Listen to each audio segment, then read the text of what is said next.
Hello, everyone, and welcome to the Schrett Takes podcast show, partnered with the Amherst student.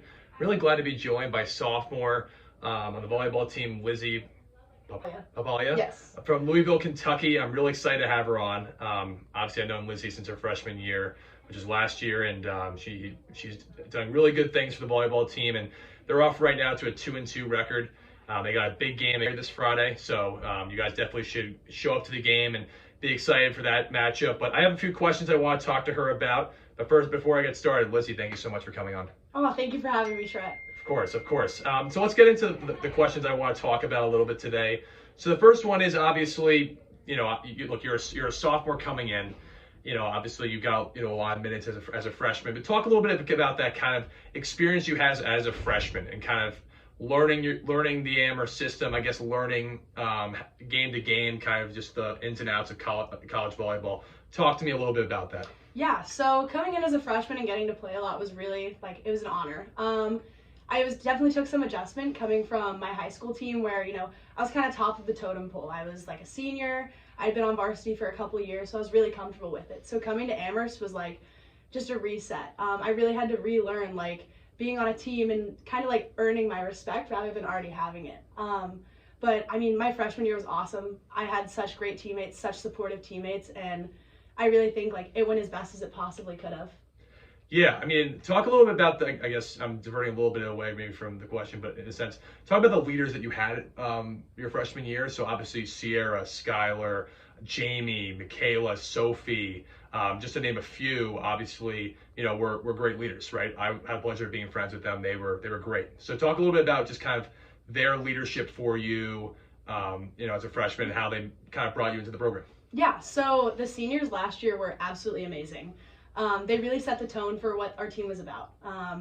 They showed us what the fire dog spirit is. So we're fire dogs. We want to be fired up. We want to have fun, be really excited, and we feel lucky to be able to play. So they really set the tone on how to be supportive teammates, be excited even if you're on the bench, just being great teammates and really bringing a team together. I think our team was super close because the seniors really showed us what being teammates is. So I think they really set the tone for the future of this program. That's awesome. So obviously, I want to talk a little bit about you stepping into maybe, obviously, look, you have leaders that are upperclassmen, but you have to take a little bit of a leadership role on too, because you played as a freshman, right? You have freshmen coming in who, some of their freshmen have been fantastic so far, obviously, but talk a little bit about kind of how you've had to mentor them, or if you have at all, but maybe just the idea of trying to be a leader in a helping hand for those freshmen coming in, because that's obviously important regardless of what class you are on your team. Yeah, so I think especially as a sophomore, leading is more leading by what you do rather than leading as a vocal leader. So for me personally, my form of leadership is kind of just cheering everybody on the court, just leading by example. I think just trying your hardest all the time, really working as hard as you can, and supporting your teammates is kind of where I've stepped in as a sophomore personally. And I think I learned that as throughout my freshman year, that while I can't necessarily be the leader, the captain of the team, I can still contribute in so many different ways. Yeah, absolutely. So obviously, let's talk a little bit about just your guys' season overall, right? So obviously 2-2, right? Started out really well with wins against Westfield State and DeSales. But then you obviously hit a little bit of a bump in road. I mean, look, you guys put the number 8 team in the country in NYU. That's a really tough test. I think that's kudos to you guys, because you guys were competitive in that match, even though it was a 3-set loss. You guys were very competitive. Yeah. Even Wheaton, you guys were right there to the end. So talk a little bit about kind of takeaways you've taken from the first 4 games, maybe as a team, and how you can apply that to your Middlebury game, because that's a huge conference game coming up. Yeah, so our first game was Westfield, which was, I think, a great game to start on. It really helped us build our confidence, especially the freshmen, going into such a rigorous weekend that we had last weekend. Being in New York, DeSales was a great game. We really worked as a team, and it was really good for our team, learning who works well together and who should be on the court at the same time. And I think the NYU and Wheaton games, we definitely learned a lot. I mean, getting to play such challenging teams, as you said, right before we get to play Hamilton and Middlebury this weekend, is just I don't think there's anything that can prepare us better than playing challenging teams before we play even more challenging teams. So I think playing NYU especially has really just set us up for success this weekend. Yeah, what do you think you took away from that game and Wheaton specifically? What can you guys use from those besides maybe just, okay, look, they're good teams and we're going to go through, like, what can you guys maybe just take away just from what they did successfully that maybe you guys can apply to your team? Because you guys are obviously really talented in your own right, too. Yeah, I think Wheaton had a lot of really good energy, and I think we were kind of lacking that in the first 2 sets, which are like kind of what set the tone for the game, which caused us to struggle a bit, like going in further in the game. So I think just like keeping up our energy and like supporting each other and not giving up was really big.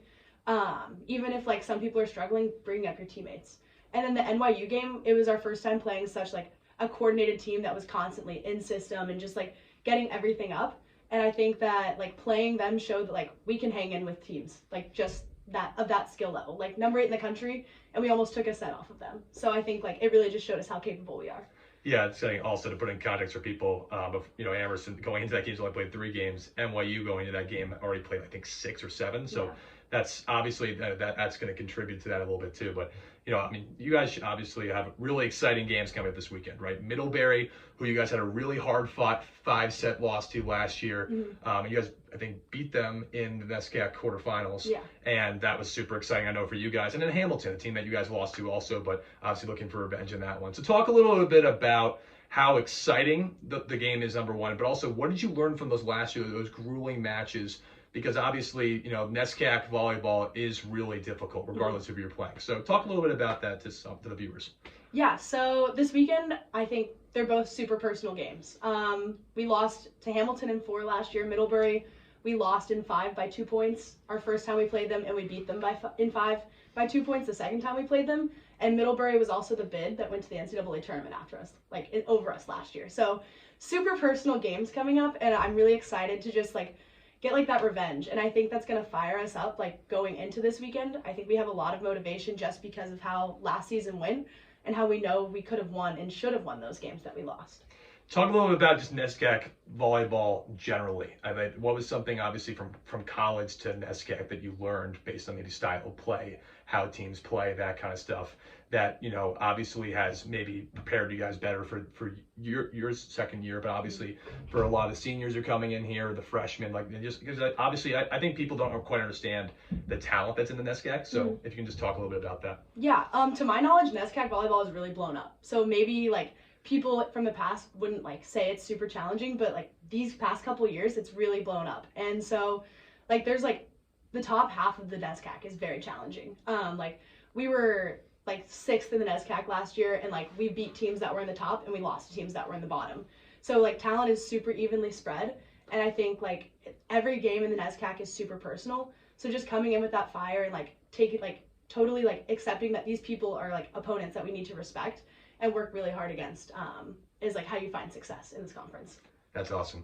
And finally, I just want to wrap up just kind of, I guess, any messages you have for the fans coming Friday, and anything to say. Obviously my team's really excited. We're gonna come watch you guys tomorrow. I'm really excited for that. But talked about a little bit about that, because that's pretty exciting. So yeah, so I think this year we have a lot going for us. I think we have a lot of potential, and we're only gonna keep growing throughout the season. And I'm really excited because I do think we have a chance to win the NESCAC. So hopefully, fingers crossed, NESCAC champs and going to the tournament. So. Lizzie, thank you so much for coming on and sharing your thoughts. For you guys watching, they play at 7 p.m. tomorrow at LaFrac Gymnasium, and I'm really glad that you came on and shared a little bit of your thoughts, and we'll be rooting for you. So thank you. Thanks, Schrett.